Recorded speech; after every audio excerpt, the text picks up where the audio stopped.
East Longmeadow Appropriations Committee begins the process of determining the FY16 budget. Just ahead, where the town stands financially as we look ahead to the new year. MGM gets ready to deliver a big check to East Longmeadow. The deadline for delivery is this week. We talked to the chair of the Board of Selectmen about what the extra cash will mean to East Longmeadow and where it might go. And the spirit of giving is alive and well inside the Children's Library. We'll tell you how you can help local families in need. Just ahead on ELCAT News Update.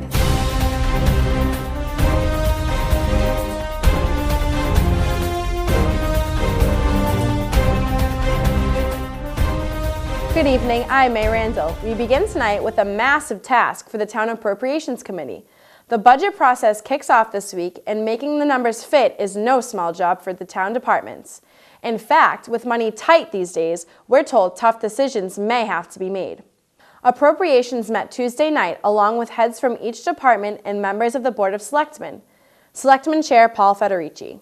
Basically what appropriations does, and they do a wonderful job, that's another thankless job in town, but they go through all the potential sources of income and figure out what it looks like the town will be taking in all their different sources of income, revenue I mean, and then they have to figure out what each department can spend so that they keep within their budget constraints of what's available to spend. And also, obviously, you need to run the different departments. So what they do is they take a look at everything, and then they come back and basically give everybody their, I want to say suggestions, but it's more or less their marching orders. Those marching orders include keeping budgets tight. You may recall the current fiscal budget included no more than 1% increase. At this stage, Federici says the FY16 budget is not far off. The departments were told to put in, I think almost all of our contracts are up for renegotiation for the next fiscal year. So they said to put in current figures, don't put any increases or anything, but put current figures in the budget for the salaries as they exist. And then as far as other expenses, non-salary type items, they're suggesting that if it's something that you really need, it's a 2% cap. You can only increase from the previous year by 2%. And they stress the fact that that doesn't mean go down every line item and increase it by 2%. You have to justify what you're doing, and they will look at it and obviously see if, if it's, I don't want to say worthy, because they're all worthy. In a perfect world, everyone would get paid what they're worth and everything would run smoothly, but, we have our constraints. We don't know really what the state budget's going to do. The caveat, however, is money that may or may not be coming from the state. With a new administration coming in, those numbers may not be determined until the end of January.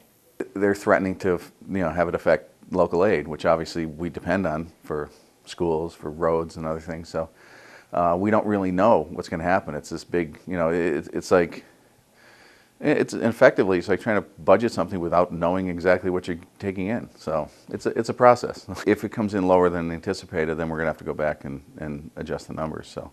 And obviously we don't know what that would, what that would be. Now we're hoping, sort of hoping that the new administration that's coming in, they've said they're going to try not to affect local aid. Again, Federici stresses this is just the first step in the budget process. Departments must submit their budgets to the Board of Selectmen by December 16th. Those budgets must then be handed into appropriations by January 6th. East Longmeadow, however, is getting a bit of financial boost thanks to MGM Resorts International. As you know, MGM just received the green light from voters to move forward and break ground on its $800 million casino resort in Springfield's South End. By Friday, MGM will cut checks totaling nearly $2 million to 8 Western Massachusetts cities and towns. It's part of the Surroundings Community Agreement outlined by the 2011 law, which legalized casino gaming in the Commonwealth. Those communities include East Longmeadow, Longmeadow, Agawam, Wilbraham, West Springfield, Chicopee, Ludlow, and Holyoke. Once again, we talked to Paul Federici. He explains East Longmeadow's piece of the $2 million pie. We're getting at least $75,000, which is, it comes in two groups. There's a $75,000 check and there's a $25,000 check. And the $75,000 check is what we're supposed to use for any potential mitigating damages, and the $25,000 we can actually use for other items, other costs relating to anything to do with the casino doing surveys and whatnot. However, he says the MGM money is not up for grabs. Our plans, as I see them now, are not to do anything with the money because the casino's not going to open until, I believe, 2017. So if we find that there are mitigating circumstances, I don't want to have us spend the money now and not have any money to address any potential issues. So for the time being, we're going to put the money aside, in a separately noted fund. So we're going to, just sort of sit on the money and see what happens and see when the doors open, if we have 10 million cars going down North Main Street or not, and then and we'll go from there. Again, East Longmeadow and all 8 so-called impacted communities will receive the first payment from MGM by Friday. In other news tonight, the holidays can be a tough time for families in need.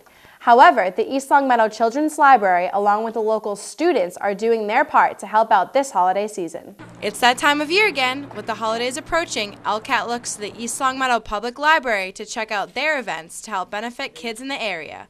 We talked to children's librarian Jenny Kinder about the events. So the Giving Tree is a holiday tree. It has tags on it that have different age and gender of children identified.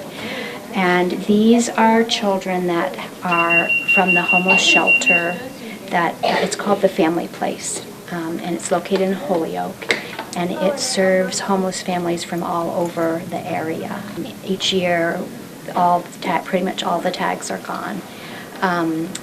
We typically have over 100 tags on the tree, so that means 100 children that are at the shelter, and without this, they really might not get any kind of a gift for the holiday.